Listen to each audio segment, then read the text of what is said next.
Blast me hearties and welcome once again to Full Stream Ahead. I am your host, Charlie, the Professor Esser, and with me as always is me skinny rich friend. It's Mozz. Hey Mozz, welcome back aboard to another exciting episode of Agent Carter, Season 1, Episode 3, Time and the Tide, how appropriately named. As Agent Carter closes in on Howard Stark's stolen technology, Peggy's secret mission could unravel when the SSR arrests Jarvis and a secret is revealed. Our director this week is Scott Winant. Of course, Stan Lee and Jack Kirby get our written by or created by based on Marvel Comics by credits. Christopher Marcus and Stephen McFeely get our created by credits this week. Andy Bushell gets our written by, and of course, our hardest working editor in show business this week is Eric Pearson, who did all the editing on this story. Okay, now this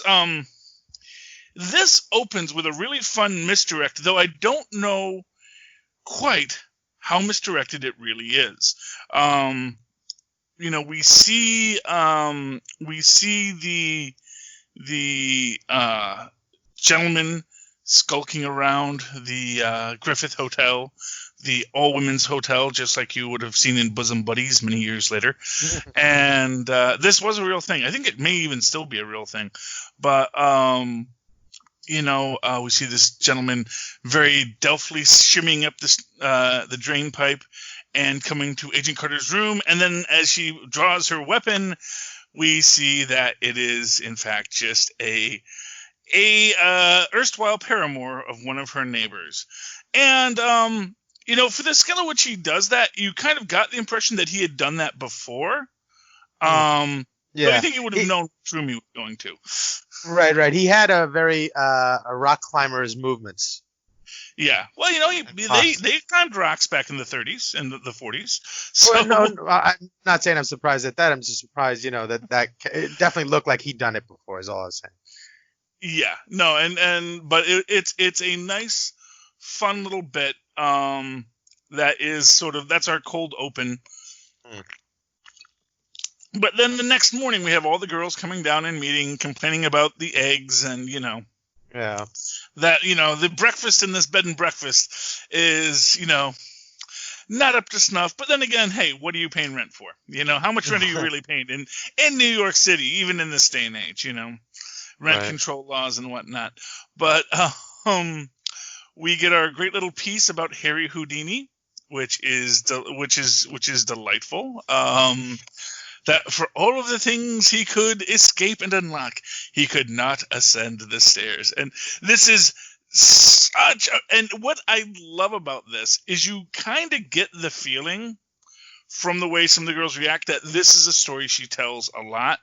And I get the feeling that it's a story that she does tell expressly when one of the girls is going to get kicked out for letting a man into the building. Because it dovetails nicely with that. Yeah, I thought it was just because they had a new, tenant. But yeah, that makes sense too. They only get the new tenant because, maybe. Well, yeah, actually I think so. They only get the new tenant because the other girl gets kicked out. I believe. I can't say that for 100% certain, but I do get the feeling that may be the case.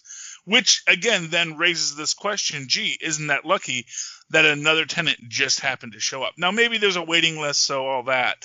But it's like, guy breaks in, maybe has broken in a few times before, but this is the time he got caught. Just as this other person needs to come into the place. So maybe she always has somebody on standby that she already has grounds to let go. And when a more suitable tenant shows up, guess we're going to act on the evidence I have. Oh, that's an interesting read on it. Right. That, she's just waiting to kick people out. See, I would imagine... Here's what I'll say. The only reason I don't think that's the case is because when the other room was available, Angela mentions it to Carter like 3 times. Right. Before she actually concedes to go in for the interview. Hmm. Because, and I get the feeling that there is this quality of it where maybe it isn't, that's why I think it might be suspicious that this person shows up just as the other person gets kicked out, because that room was staying vacant for a period. The original room that Carter took was staying vacant for a period of time. And then, as soon as this occurs, suddenly there's a boarder right there ready who meets all the needs, even if she is a dancer. Yes. And just as a fun fact, that she's a dancer, that might be hinting at something. No spoilers, but Dottie Underwood. She does appear in future episodes. So. Yes. And to me, the first time I saw Dottie Underwood, I knew there was something up with Dottie. I don't know. Yeah. Just because they highlight her so. So I don't think it's to say something's up with Dottie. And wasn't like the song playing in that moment "Watch Over You" as they are talking about her waitress friend? Oh. And then this woman comes walking in, and you're like, oh, that's really on the nose there, guys. Yeah. Yes. Yeah. I didn't notice that, but good catch, Mozz. Yeah. We also have, but also the other advantage of the Houdini speech is the idea that nothing is impenetrable.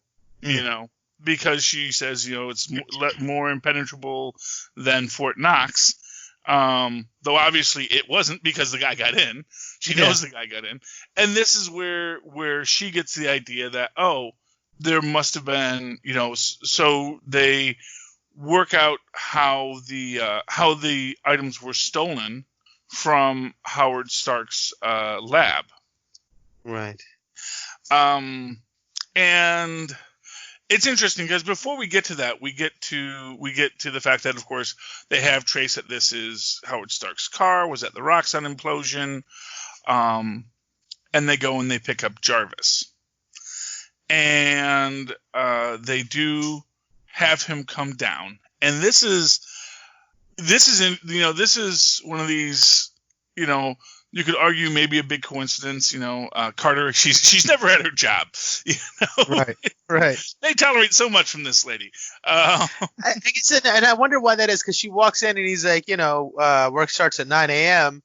Is it just like a thing that she's known for, walking in whenever she wants, or do they expect so little of her, or is she just a totem pole to have there that they don't really have any real work for, that it's inconsequential whether she shows up on time or not? I think that there is, because my basic thought is, because there is so much disdain for her, and they're not going to give her any work anyway. Right. That they mostly see her as the bumbling secretary, which is ridiculous, because obviously they know she's not. Right. Or maybe they figure that she's only there because in their mind she's, Cap's ex-girlfriend. You got to put her somewhere after the war, or something. I'm not quite sure where they're going with all of it, but I get the feeling. Also, if she's not there, she's not in their hair. This is true too. So maybe they don't notice it as much, and they don't care as much. And it is, this is government work. So she's got job security in that sense. But we do get what becomes a central idea in this, or not essential, but what's going to become important is Kaminsky wants to get the night off to take his girl to the opera. Or to a show. To a show, that's right. Wants to take his girl to the show, and the joke comes up, is that your wife or your girlfriend? Right. Which we later find out is, actually, he has a wife and his girlfriend and all these kinds of things. And this is one of the things. This is when they do take Jarvis downtown. And he didn't have to go with them. He only went because it prevented them from finding Agent Carter. Because Because like he could have waited and said, yeah, go get your warrant and come back whenever you're ready. But I don't know. It seemed like he was too ready to go just to give her time to escape. Well, I think that possibly it was also that he doesn't want them to get a warrant for the house. Yeah. Well, yeah. And so if he goes willingly, they aren't going to get a warrant to search because, for what it's worth, Mr. Stark probably has things he does not want the SSR, roaming through. Doesn't want all of his stuff, boxed up while he's gone. But whatever the reason, he goes and he's in the interrogation room with what's his name? Thompson. And what I find it's one of these kind of or is that Dooley? No, that's Thompson. That's Thompson. Chad Michael Murray is Thompson. He is. We had seen the carrot and the stick earlier, which also suggests that right now, she's sitting there and she's seeing her friend Jarvis, about to, and she's probably very worried, is this going to be a stick? Although, in Thompson's defense, he very much is smarter than that. He is not going to just make this a, he knows where this guy's weakness is, and he also knows it's not, it is not, going to be breaking his knuckles. Right. But we also get, and it is weird because of course Carter has to play the ditzy girl here, which is the rough situation, she has to play the ditzy girl. She has to be the Clark Kent. Yeah. So to speak. She finds out that they do have the police report that he said he filed. And, that if they have that, we would have to let him go because that's what we haven't been able to find. Or they're saying they haven't been able to find it. And that's his story. And so they reveal that,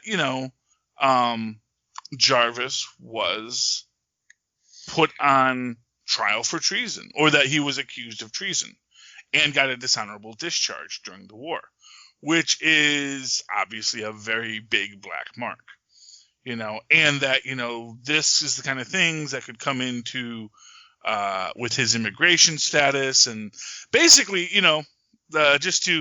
just to bring this into a little perspective, that idea of that threatening someone's immigration status and what a, toxic and terrifying thing that really is for people, and especially again for his wife, who he does not want to be, hurt in this entire conversation.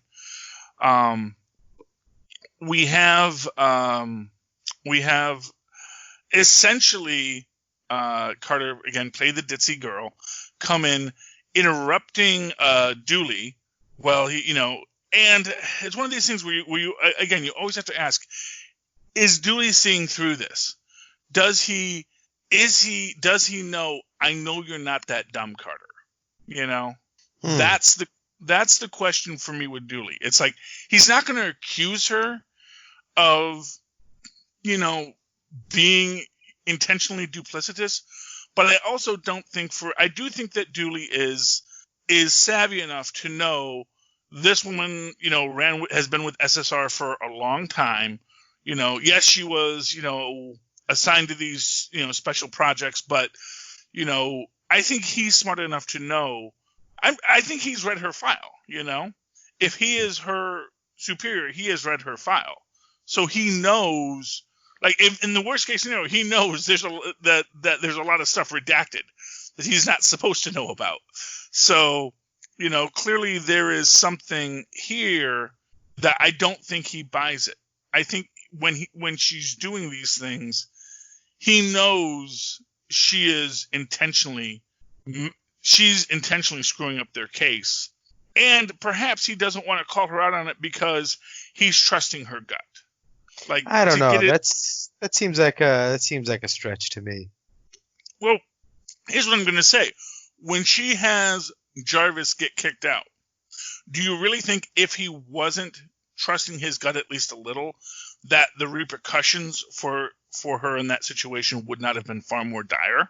Well, because I don't know. That's what I'm. And I'm not saying that he trusts her implicitly or that he's on her side. I don't think that's the case at all. I think it's just that he understands she's a lot more capable than she's pretending to be, and that tells him that because she is more capable, two things. One is he has to be very cautious of her, but also that, he has to make sure she doesn't get out of line. And so it's giving her this rope. Maybe she'll hang herself, or maybe she'll solve the case. Either way, I still got to take care of this. I think that Dooley is giving her cover for whatever reason. And I'll be honest, I haven't watched these all in a long time. Obviously, this is season 1, and right. I read it as he knew she was right, and he wanted to do the legwork to possibly prove her wrong, or to run up this tree to see if there's something there. But he knew there was nothing there, and she just, hastened the process, and he's just upset that he wasn't allowed, the control was taken away from him. But I think he knew that it was a fool's errand, but they had no lead, so he's like, let me run up this tree to see what I can shake loose. He was refusing. Yeah. Because I would say they know Stark's involved. They know that, essentially they know he was there. The car got stolen angle. It's an easy one to state, but it's also pretty weak sauce, because, as they say, stuff just has a bad habit of disappearing from Stark's mansion, cars, death ray, cars, bombs, death rays, and so, the death ray is in, right, that's true, is in New Mexico, which I also love, but which was, so you think secretly he thinks she knows what she's doing? I don't know if he thinks she knows what she's doing, or it's one of these, it's sort of like every grumpy boss of a loose cannon cop, right? They do not like their methods. But then, if he was aware of her involvement, then how does he not put 2 and 2 together and think she's the reason that dude got shot? And to put a fine point on it, that doesn't happen until the end of the episode. Right, but if in this moment, before then, he has an inkling that she's involved, I think it would translate very easily in that moment to the thought happening to him that, hey, what if she's the one that, orchestrated this, or was the anonymous caller? She's been working in the shadow, the background of this thing, and moving things along at her discretion, clearly. And that's actually one thing I want to get to, because it gets back to my criticism from the last episode when she erases the symbol.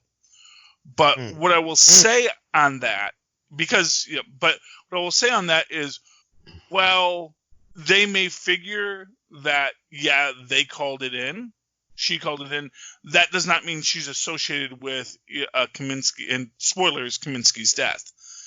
Because they really make it to that point. Sousa makes that point. He goes, if this person didn't orchestrate this thing like a hit job, he would have called the cops. But he called us. Who the hell has? But see, what I would say is that's why it's suspicious. Whoever called it in, I don't think that. I mean, and that's Sousa's thinking. That does not mean that that's Dooley's thinking. And that's sort of where it comes down to. Because for what it's worth, because Sousa, because Kaminsky's driving the guard, right, not the arm. The materials. Right. So the materials are still in SSR hands.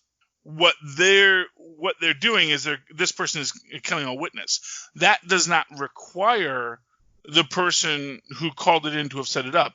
It's just suddenly suspicious that the person who called it in knew to, and really this was a failure on Peggy's fault. And this is again because what Peggy should have done is called the cops. Right.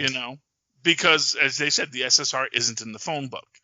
So she wouldn't have had that number. But whoever had picked it up, but then again, whoever would have picked it up, whoever was holding the witness certainly would have gotten killed, regardless of who it was.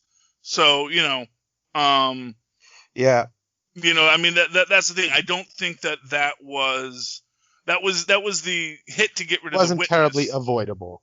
Yeah, well, that was the hit to get rid of the witness, and whoever was driving the witness was going to get hit too. Right. Sousa will say, "Oh, it must have been a hit because they called it in," but that doesn't make sense. Then why did they called it in just to shoot Kaminsky? It's like, no, someone called it in because they wanted these things picked up. So obviously, and that's the thing. I'm certain Dooley can put that fact together. That's true. Whoever called it in wanted these things picked up, because if they just wanted to kill SSR agents, they didn't have to have all the stuff there. Right. What it is they got a witness and the stuff there, and we see. And to this extent, this is what is interesting about it, because there is this aspect where, of course, Carter wants the credit for recovering the stolen items. But, as Jarvis puts it, you're not going to get the credit. They're going to use this to tear you down. Yeah. Which, as much as you might want to say that he's gaslighting her, I don't think he is. I think he's being painfully honest. He knows who these SSR guys are. They are not above, their egos are not above destroying people's lives. And so I think from that perspective, yeah, it's like, you are going to, if you call this in, if you claim this win, you'll actually be hurting yourself. So, yeah, I think that was a smart move on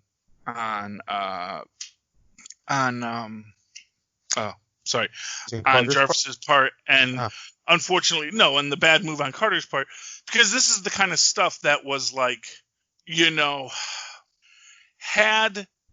as an example, had she left that symbol was on the boat. Suddenly things could, it would have been something that other eyes would have been on. Someone might have seen the boat. There's all these things that could have happened with that knowledge out there.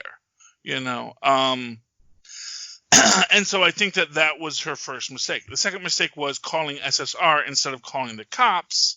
Right. Because the cops might have been able to call SSR. Right. But then again, there is this entire quality of it of who can you trust. Really. If you want to play Monday morning quarterback, I think maybe even Jarvis saying, of course, I've been looking for these items. These were stolen from Mr. Stark. I beat the heck out of this guy and we got the items back. And I realized that he must have floated them downstream. And I realized that, this boat was there and, as luck would have it, I found it, and he could have claimed that it was recovered. These did not go on the black market. And, but then again, he may not, except they wind up in SSR custody anyway. And these are literally the things that they are trying to keep out of SSR hands. These are literally the things that Stark does not want SSR or anyone else to get their hands on. So, on some level, this was kind of, this was a no-win situation. And yet they still managed to lose worse, I think, than they necessarily had to. But that's because it's only episode 3, and we've got a few more episodes of the series to go. Yeah. And now, what did you think about the person who kills Kaminsky? Obviously, that's sort of, so they're saying it's a Hydra agent, obviously, right? Well, we're going to assume it's Leviathan. Leviathan, right. Yes. That's the precursor to Hydra. No, Hydra. So, or it's a offshoot, a smaller branch of Hydra. They never really clear up if Leviathan has an association with Hydra. Oh. As I recall, I mean, well, actually, they do have. Maybe I just assumed for some reason. Just sounds like it would be like. Well, I mean, from what, like I said, I don't want to go too detailed on it because there's a lot that's going to be revealed later. Gotcha. But I get the feeling that, this is, this is something that deals with Russians. We are in the middle of the Cold War, and this, Leviathan could be something the Russians have that maybe, Operation Paperclip goes both ways.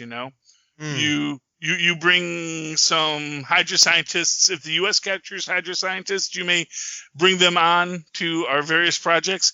Same thing goes for Russian scientists captured by Russians. So there's I get the feeling it's one of these things where it's implied that this is a sister organization to Hydra, but is not explicit. And this is, for what it's worth, the Russian variation, because they have to put their own brand on it.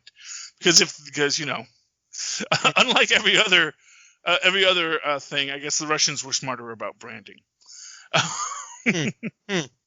Well, they're communists, so you don't want to have that branding. You don't want to go into capitalist branding issues. But right. Propaganda is very, very important to them. They're very well versed in it. Whereas Hydra US, you got to have the Hydra logo on your coffee mug, got your Hydra hat, just like the SHIELD logo. It helps in being a secret spy organization if you just have a logo on everything. Okay. Oh goodness! Any final thoughts? It's like on motorcycle club patches. Well, yeah, and I'm sure they have like various ranks and whatnot. Because if you killed a guy for SHIELD, then you get this extra mark. You get your red wings and your gold wings and things of that nature. You get your teardrop tattoo. Okay. Any final thoughts on tonight's episode, Mozzie? No, I think we covered it.